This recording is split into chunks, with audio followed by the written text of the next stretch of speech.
O tema a ser discutido no nosso artigo será sobre o processo de independência do México, na qual iremos destacar 3 pontos que achamos fundamentais para esse processo que norteou a luta pela independência. E destacamos a terra, por ela apresentar uma ligação junto com a participação dos padres Hidalgo e Morelos, e, em seguida, as ideias de liberais e de conservadores. O processo de independência mexicana ele vai se conceber e vai culminar-se devido a muitos fatores. Em nosso artigo, a gente procura discutir apenas 3. A questão da terra, a questão dos liberais e conservadores e a participação dos padres Hidalgo e Morelos. Primeiro, a gente começa uma discussão sobre a terra, onde ela vai ter um caráter sobre 2 fundamentações. Primeiro, que está ligado aos peninsulares e à elite crioja, porque eles vão sentir cada vez mais um desejo pelo livre comércio. Isso não é possível devido às leis que são muito rigorosas, com o sentido de controlar cada vez mais as atividades econômicas no México, onde a Espanha, através de uma nobreza de serviços, vai buscar cada vez mais controlar a colônia, ou seja, controlar as terras do México e diminuir cada vez mais a participação da elite crioja na administração pública. A outra fundamentação da terra nesse processo está ligada às baixas castas sociais. E aí a questão da terra vai estar ligada a um desejo social muito parecido com o que nós temos hoje em dia de reforma agrária. Então, naquele tempo, o México, essas baixas castas sociais, ou seja, a camada mais pobre, ela pedia terra para que ela pudesse produzir e disso tirar o seu sustento. Então, a terra vai entrar no levante que é liderado pelo padre Hidalgo. Então, essa segunda fase da independência, ou o segundo ponto que a gente elenca no nosso artigo, vai tratar justamente da participação dos padres Hidalgo e Morelos. No primeiro lugar, a gente tem a participação do padre Hidalgo, onde ele vai ter um caráter mais rebelde, os seus insurgentes, o grupo liderado por ele, e onde ele proclama um grito de dolores, conferindo, conclamando todas as baixas castas, toda a população do México, para governarem o México em nome de Deus e do rei deposto da Espanha, Fernando VII. Então, o grupo liderado pelo padre Hidalgo vai ter algumas conquistas, porém ele é duramente reprimido e o padre é executado em seguida.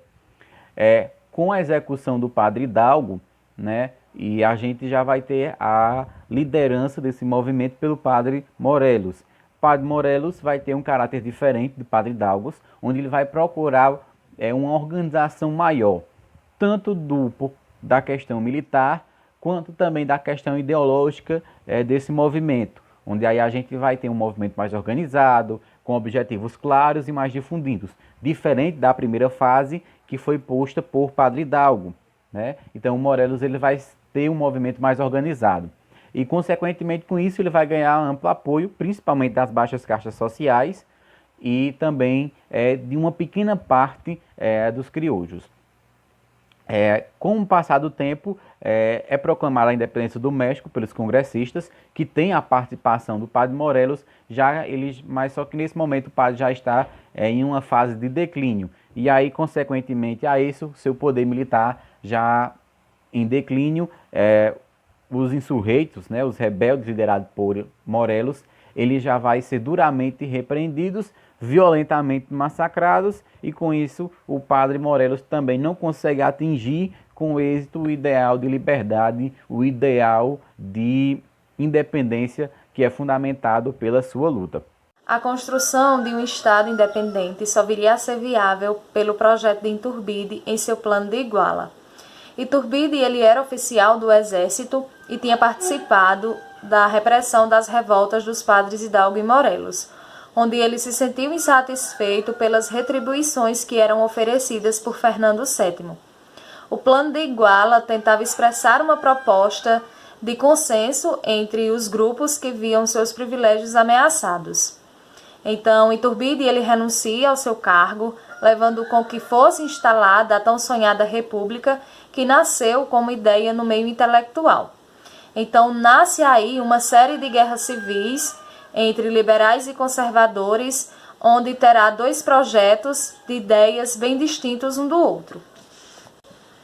Temos os liberais, que pretendiam estabelecer um projeto de nação moderna, autônoma e soberana, construindo um sistema político que criaria prosperidade, ordem, estabilidade e progresso no meio de uma Constituição, havendo com que havesse a separação entre Igreja e Estado.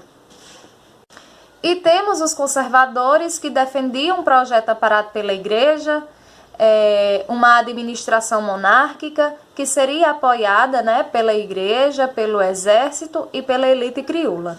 Na conclusão do nosso artigo, nós vamos nos reportar aos fatores que efetivaram a independência e a formação do Estado mexicano. Nós temos primeiro a questão social, que no caso é a terra, né? Em seguida nós temos o segundo elemento, que é a participação dos padres Hidalgo e Morelos. E após isso nós temos os ideais dos conservadores e liberais na formação do Estado mexicano.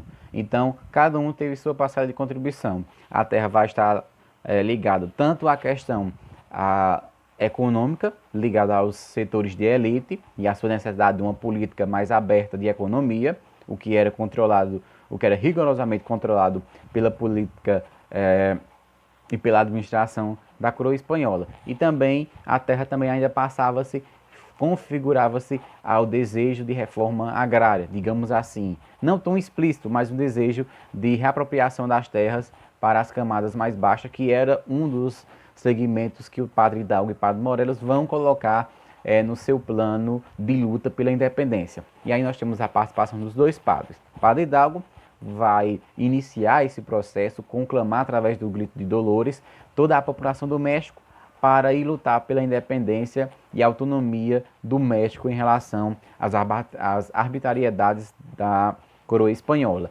Porém, ele vai fazer isso em nome de Deus e de Fernando VII, que foi deposto pelas perseguições de Napoleão. Em seguida, após a execução do padre Hidalgo, a gente vem a ascensão na liderança do movimento de Padre Morelos, onde ele vai estruturar melhor a revolução, vai nortear ela, tanto em questões militares, organizar ela tanto militarmente e ideologicamente, onde ele vai deixar mais claros os objetivos, o que é que estão reivindicando estes membros, tá? Na questão de formação do Estado mexicano, nós temos a luta dos liberais e dos conservadores. Os liberais, eles vão defender o quê? Uma política de mercado mais aberta, ou seja, capitalismo, a introdução do capitalismo. Eles vão pedir a laicização do Estado, ou seja, a separação de igreja e Estado, e a educação sai da responsabilidade da igreja e passa a ser responsabilidade do Estado. Os conservadores, eles vão buscar por um ideal de Estado amparado na autonomia e na ordem e no poder da igreja e do exército, para que se mantenha a ordem e que possa ser governado assim o Estado, devido a esses dois poderes estar também atuando a favor do Estado. Portanto, como a gente viu, esses três elementos, a terra, a participação dos padres Hidalgo e Morelos, a luta empreendida por eles, e a questão das disputas entre as ideologias de conservadores e de liberais, vão culminar, primeiro, na independência do México e, em seguida, concluindo essa efetivação da independência na formação do Estado mexicano. Então, isso foi o que nós pontuamos de forma bem sistemática, bem simples e clara em nosso artigo.